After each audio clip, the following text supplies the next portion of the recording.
Bonjour à toutes et à tous. Merci au Rameau de m'avoir invité. Alors, l'Union nationale des CPIE, c'est une tête de réseau national qui a 80 associations réparties sur son territoire, sur le territoire national et d'outre-mer.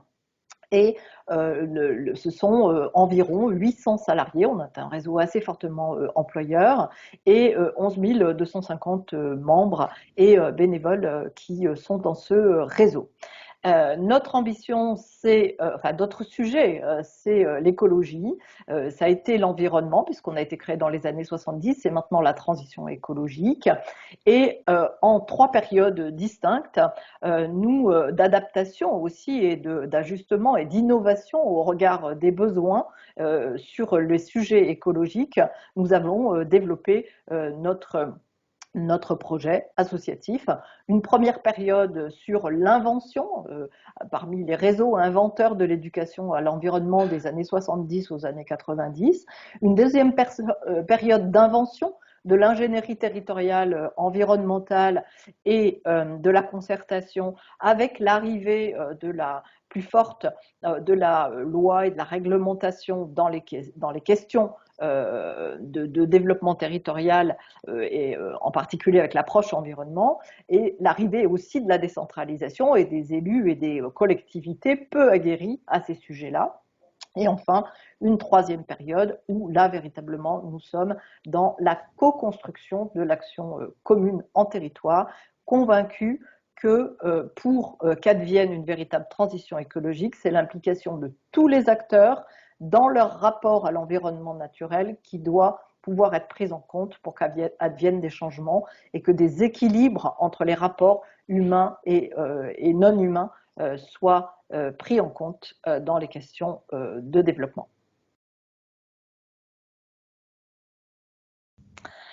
Alors, pour l'Union nationale des CPIE, dans les années 2010 et suivantes, le principal déclencheur, c'est le fait que le rapport entre les têtes de réseau nationales et la puissance publique change assez fondamentalement.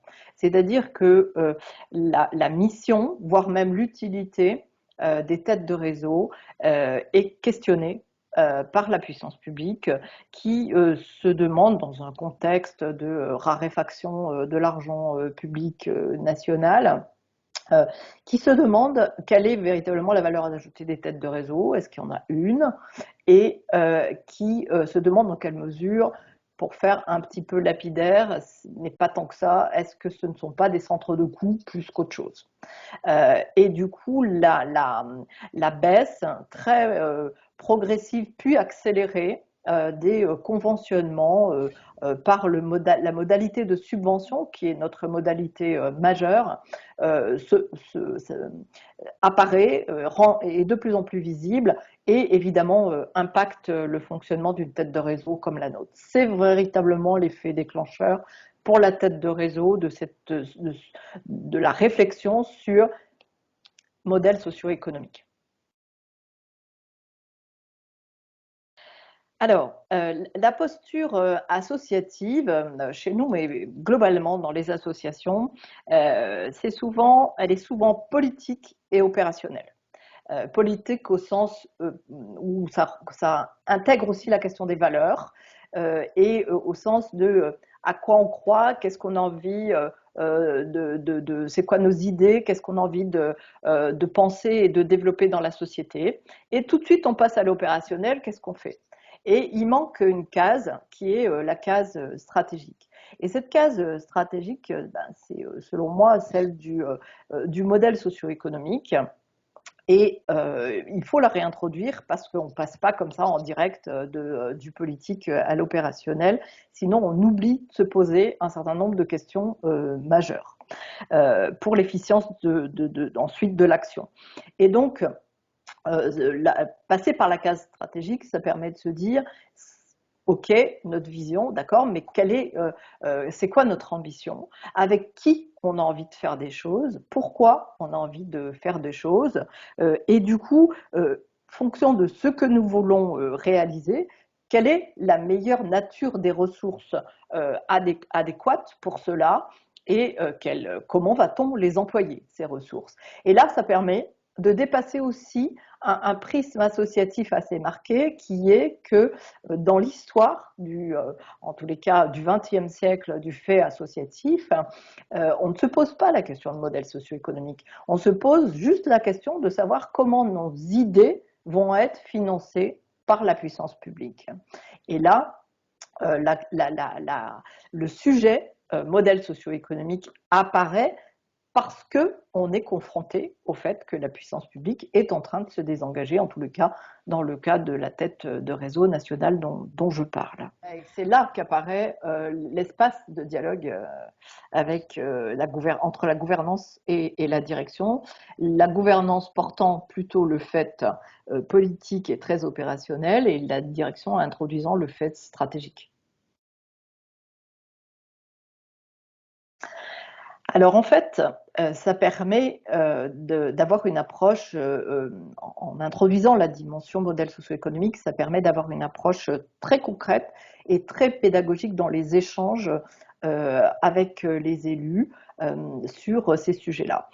Premier exemple que je vais faire porter, puisqu'on est dans le champ écologique, sur comment mieux se préoccuper du milieu marin et des risques qui pèsent aujourd'hui sur le milieu marin en termes écologiques. La question des élus en disant ben voilà, on ne travaille pas, on n'est encore pas sur ce champ-là et on aimerait y être. C'est quoi notre ambition? Qu'est-ce qu'on aimerait faire? Mais immédiatement, la question des élus, c'est mais pourquoi l'Union nationale ne répond pas à des marchés publics?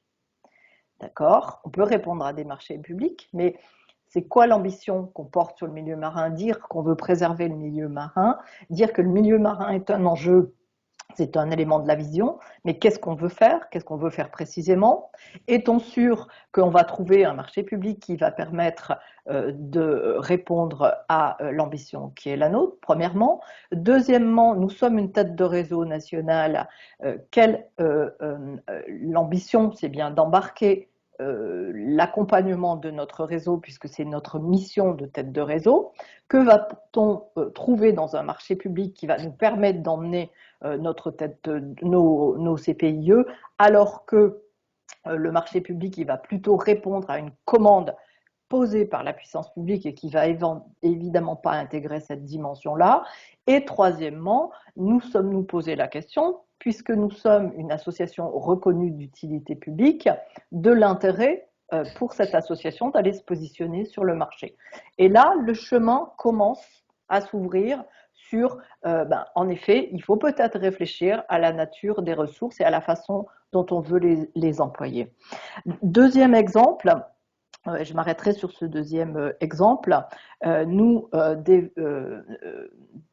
Pour le sujet de notre ambition sur la biodiversité et sur sa préservation, une de nos convictions, c'est qu'il faut pouvoir impliquer nos concitoyens, impliquer les acteurs des territoires dans leur rapport au vivant, et pas seulement dans l'application de normes et de réglementations sur la biodiversité, si on veut pouvoir trouver des grands équilibres entre les humains et les non-humains dans la gestion du vivant. Très bien, ça c'est notre vision.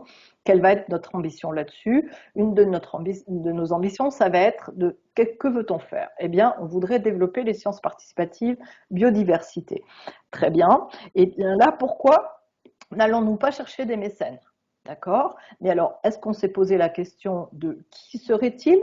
Quels sont leurs enjeux? Comment auraient-ils envie de rentrer dans ce type de projet? Est-ce qu'il s'agit d'aller faire une liste de tous les mécènes possibles et de répondre à tous les appels à projets qui vont arriver dans une année?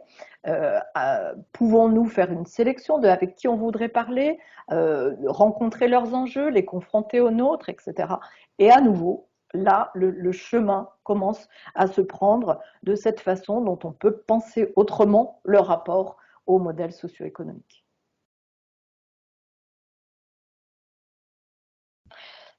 Alors, euh, ça a des résultats quand même assez tangibles, même s'il y a encore du chemin à parcourir. Premier résultat, c'est qu'aujourd'hui, quand on parle d'une feuille de route stratégique, pour la majorité des élus de la gouvernance, dans le dialogue avec elle, c'est un acquis. C'est un acquis de penser en termes de feuille de route stratégique. Et pensant en termes de feuille de route stratégique, et bien du coup, immédiatement, on fait le lien avec le modèle socio-économique et on se pose des questions à travers le chemin que j'ai essayé d'expliquer tout à l'heure dans les exemples, plutôt que de Yaka Faucon, on va aller chercher toutes sortes de financeurs. Ça, c'est le premier point. Le deuxième point, qui est très tangible depuis 2 ans, justement dans